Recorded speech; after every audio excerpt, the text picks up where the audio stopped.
Sobat E-Talk Indonesia, kali ini kita akan membahas terbentuknya sejarah Pertamina, hingga kondisi kekinian, berupa transformasi menjadi holding-subholding sekarang ini.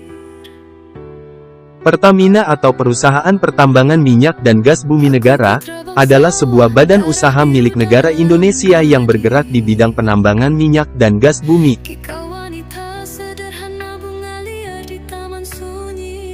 Pada tanggal 10 Desember tahun 1957, perusahaan tersebut berubah nama menjadi PT Perusahaan Minyak Nasional, disingkat Permina.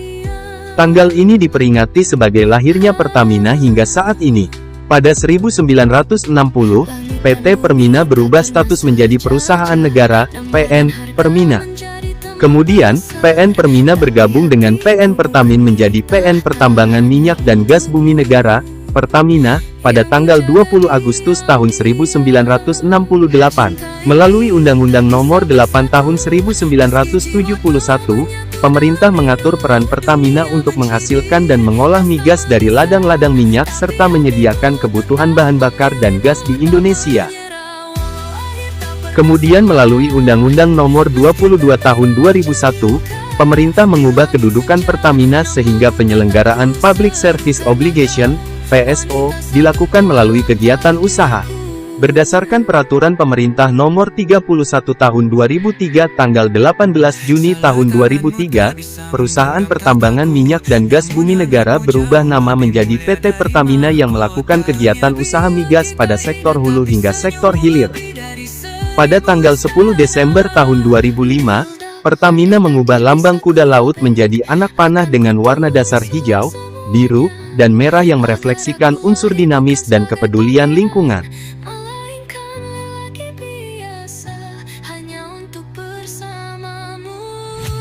Pada tanggal 20 Juli tahun 2006, PT Pertamina melakukan transformasi fundamental dan usaha perusahaan. PT Pertamina mengubah visi perusahaan yaitu, menjadi perusahaan minyak nasional kelas dunia, pada tanggal 10 Desember tahun 2007. Kemudian tahun 2011, Pertamina menyempurnakan visinya, yaitu, menjadi perusahaan energi nasional kelas dunia. Tahun 2018, PT Perusahaan Gas Negara, PGN, menjadi subholding gas Pertamina. Pembentukan subholding gas ini merupakan transformasi lanjutan dari langkah konsolidasi bisnis gas BUMN, yang menyatukan Pertamina dan PGN, yang juga merupakan salah satu implementasi roadmap pembentukan holding BUMN sektor migas.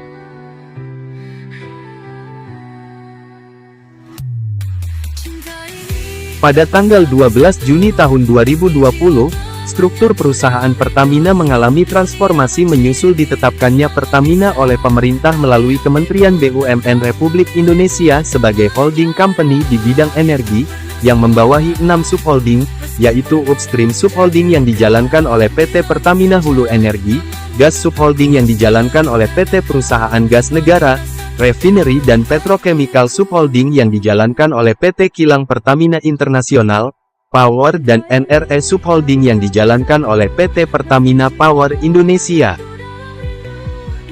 Commercial dan Trading Subholding yang dijalankan oleh PT Patra Niaga, dan Subholding Integrated Marine Logistics yang dijalankan oleh PT Pertamina International Shipping. Betapa hatiku tak akan sedih, hamba kami, segenap rakyat Indonesia, menolak proses holding subholding dan instead di Pertamina tanpa ada proses hukum yang kuat. Kami berharap untuk dapat menunggu proses pengadilan sampai inkrah. Hidup pekerja Pertamina! Hidup Pertamina! Hidup rakyat Indonesia! Hidup Indonesia! Gugur satu, tumbuh seribu, tanah air jaya sakti. Adapun aksi korporasi pembentukan holding-subholding ini mendapatkan perhatian serius dari para pekerja Pertamina sendiri, khususnya Serikat Pekerja Pertamina yang tergabung dalam Federasi Serikat Pekerja Pertamina Bersatu atau FSPPB.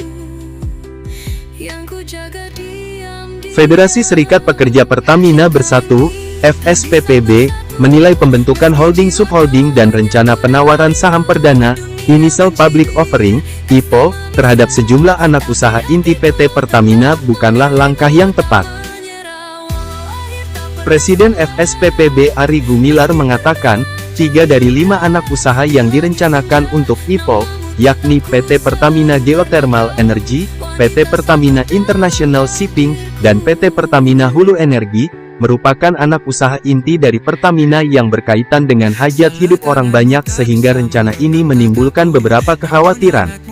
Pembentukan subholding berpotensi mengarah ke rencana pelepasan aset melalui IPO yang akan mengakibatkan tidak dapat dikontrolnya harga produk karena penentuan harga berpotensi akan diserahkan ke mekanisme pasar, ujar Ari dalam sebuah webinar, Sabtu, tanggal 31 Juli tahun 2021.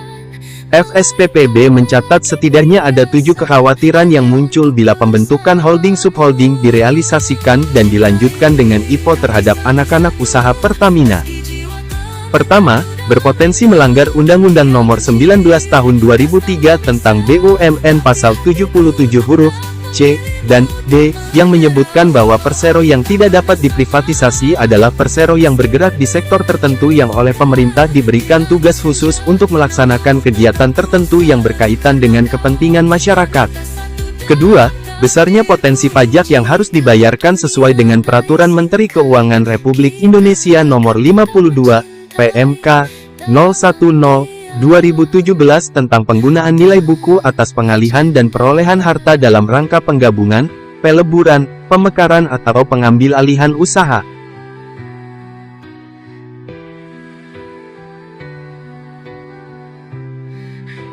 Ketiga, transfer pricing antar subholding berpotensi menyebabkan harga pokok produksi atau HPP BBM meningkat.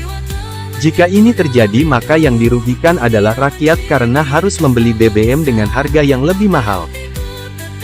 Keempat, potensi terjadinya silo antar subholding karena sudah menjadi entitas bisnis yang tersendiri dan mempunyai target kinerja masing-masing.